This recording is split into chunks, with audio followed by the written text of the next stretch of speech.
Well, welcome to Speaking of Horses. I'm your host, Wayne Williams, and we're ready to go right here with some of the great stories from the horse industry. So join us as we get ready to go Speaking of Horses right here on this station. Well, hey, welcome to Speaking of Horses, and by golly, today my guest is Mr. Thomas Tweeten, Dr. Thomas Tweeten, or Tom Tweeten. And you do have a PhD, Tom, and you also have a company called Equessentials where you do all of these wonderful horse care products. And you got a long-term relationship, with Speaking of Horses. So first of all, let's say welcome, good morning. And second of all, tell us a little bit about how you got into doing what you're doing. Give us a history. Wayne, it's a pleasure to be talking with you again. We've had some very special times together at the World Equestrian Games and a number of other exhibitions and shows that you've put together, and being present as a speaker talking about horse care and grooming horses.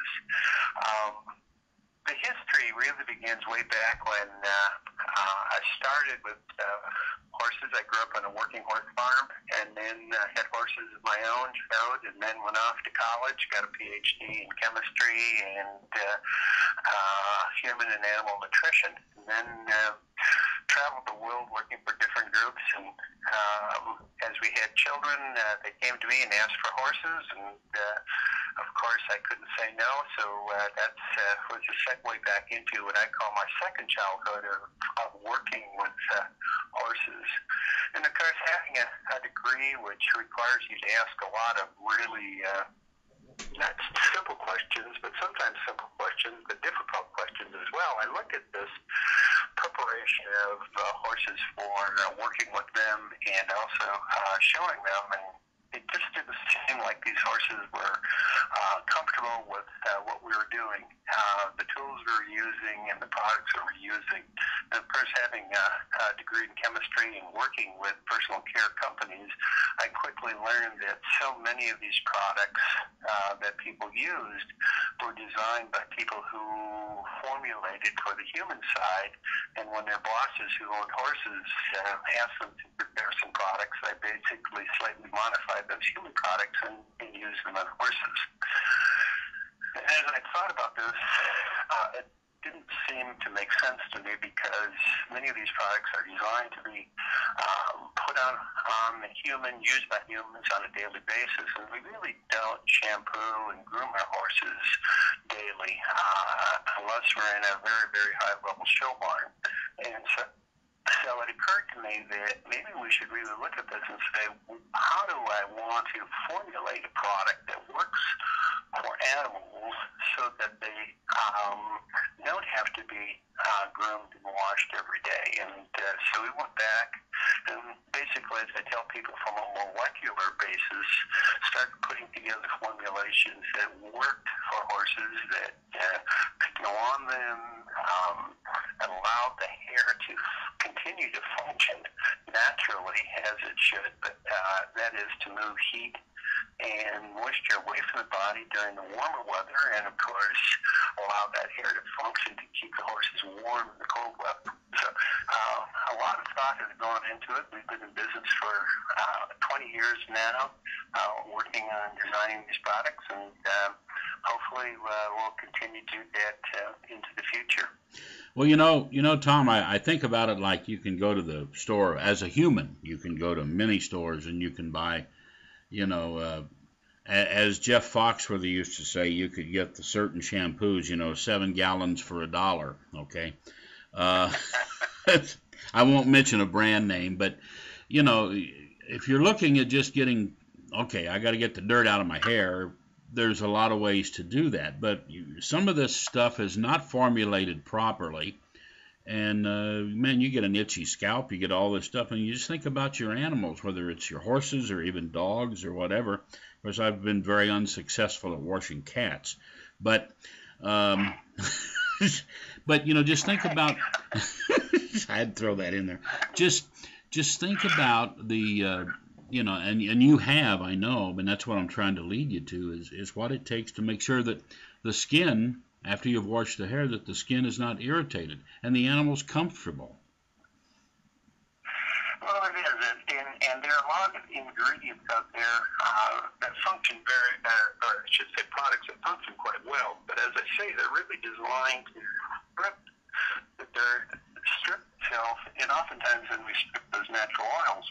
And as we work them out, then we have to replenish them again, and replenish them with fairly heavy, what I call fairly heavy conditioners in terms of the shampoos and conditioning. And so they tend to attract filth. And oftentimes in my presentation, I'll talk to people and ask them, how many of you have been trail riding for over a weekend and don't get a chance to shower? How many of you go to a horse show and don't have a chance to clean up after a day or two? How do you feel? And you don't have to get the answer. You can see the body movement. The body language tells me, yeah, they're uncomfortable. And I come back and say, well, now you've just done this. You've washed and conditioned these horses.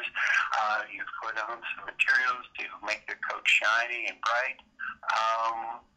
They're going to feel the same way in a day or two. And it's little wonder that they go out and itch and roll to try to feel better again. And so I've looked at it and said, it's a combination really of trying to create an ingredient that doesn't build up and inhibit those natural processes, and also come back and use tools then that also get down onto the skin, because it's really down on the skin where you get the itching and the irritation.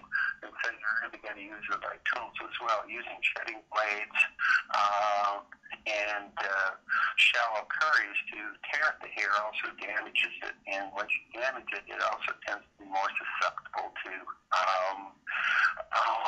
dullness and also to absorbing moisture and water, which then takes longer for that coat to dry out as the rain or as the moisture tends to disappear. So it takes a lot of thought, and I guess we spend, that's the beauty of having your own horses and not having somebody clean the barn. You get to do a lot of thinking as you're out in that barn pondering and standing around with these horses. So that's where I often get my best ideas, is I'm watching the horses or cleaning the stalls and having that quiet time.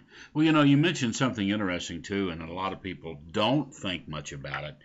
But you do spend a lot of time in looking at various products for grooming, what you should use and how you should approach doing the currying.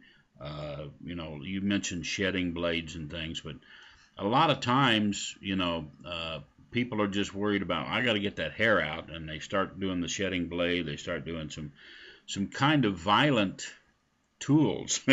And I remember, my dad years ago said, just get a hacksaw blade, that'll work, and it does. It takes a lot of hair out, but, you really look at not damaging the hair and the skin itself.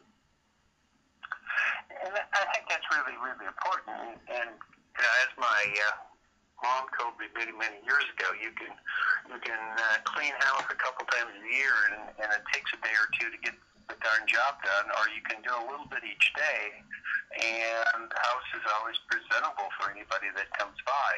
And that's sort of the way I look at it with our animals. A little bit each day is an easy way to keep that animal in tip-top shape, looking nice and presentable, should somebody come by and want to have a look at your horses, or if you're going to be out riding. It doesn't take a lot of time to clean them up. I think the second point is that hands-on, gentle grooming is a very, very natural process. I can remember years ago going to Myrick Park down in La Crosse, Wisconsin, to see the monkeys, and sitting there and just watching them, and in their social structure, many times they were grooming each other and developing that relationship. And those are the things that I also noticed with our horses, is as we were grooming, we were developing that natural, trusting relationship. And so as we're riding on that trail or working in that show arena, that horse does develop a caring and trusting relationship, and actually will look after you as part, or look after me as the rider as part of the workout. So the grooming goes well beyond just making the horse look pretty. As I say, having a pretty horse is one of the outcomes. It's not one of the goals. Well, you know, one of the things that my wife always says, Pat always says, is it's the perfect time is in, like, when you're feeding in the morning, you know, and they're in the stall. Even if they're out all night, you bring them in to feed, and that's while they're eating and while they're in that, quote, happy space. You know, you stand in there for 10 minutes and just groom a little, and then you and the grooming and the feed, everything becomes a part of their happy time. And a little bit every day or every other day of that grooming, and they stay in pretty good shape. And it's a wonderful time to get that interaction. Plus, that's a time to observe your horse in general to see if something looks not right. It is, and I can remember several years ago, a number of years ago now, developing a hoof cream. And one of the things that somebody asked me, well, can we get this so we can just brush it out? And I said, no, I'm using a pump mainly because I want you to be able to bend over, pick that hoof up, put that cream on, so you get a chance to actually feel the hoof, feel that lock and that cannon-bound area, and as you lift it up to put the cream on, because that's all part of the process. Yeah. You were saying of looking and caring for the horse and making sure there's something, that there's no little subtle issues that are going on that could create a problem while you're working the horse and while you're out on the trail or showing that horse. That's so true. Well, Tom, we're running out of time here, but tell people how they get a hold of you and how they can get a hold of your products. Okay, well, thank you. Our educational website, where we have a number of articles, is equiessentials.com. And on there are some pointers to stores that do handle our product. Along with that, we have our own website called ATHscience.com, which is our web store, and our products are available on there as well. Tom, thank you very, very much.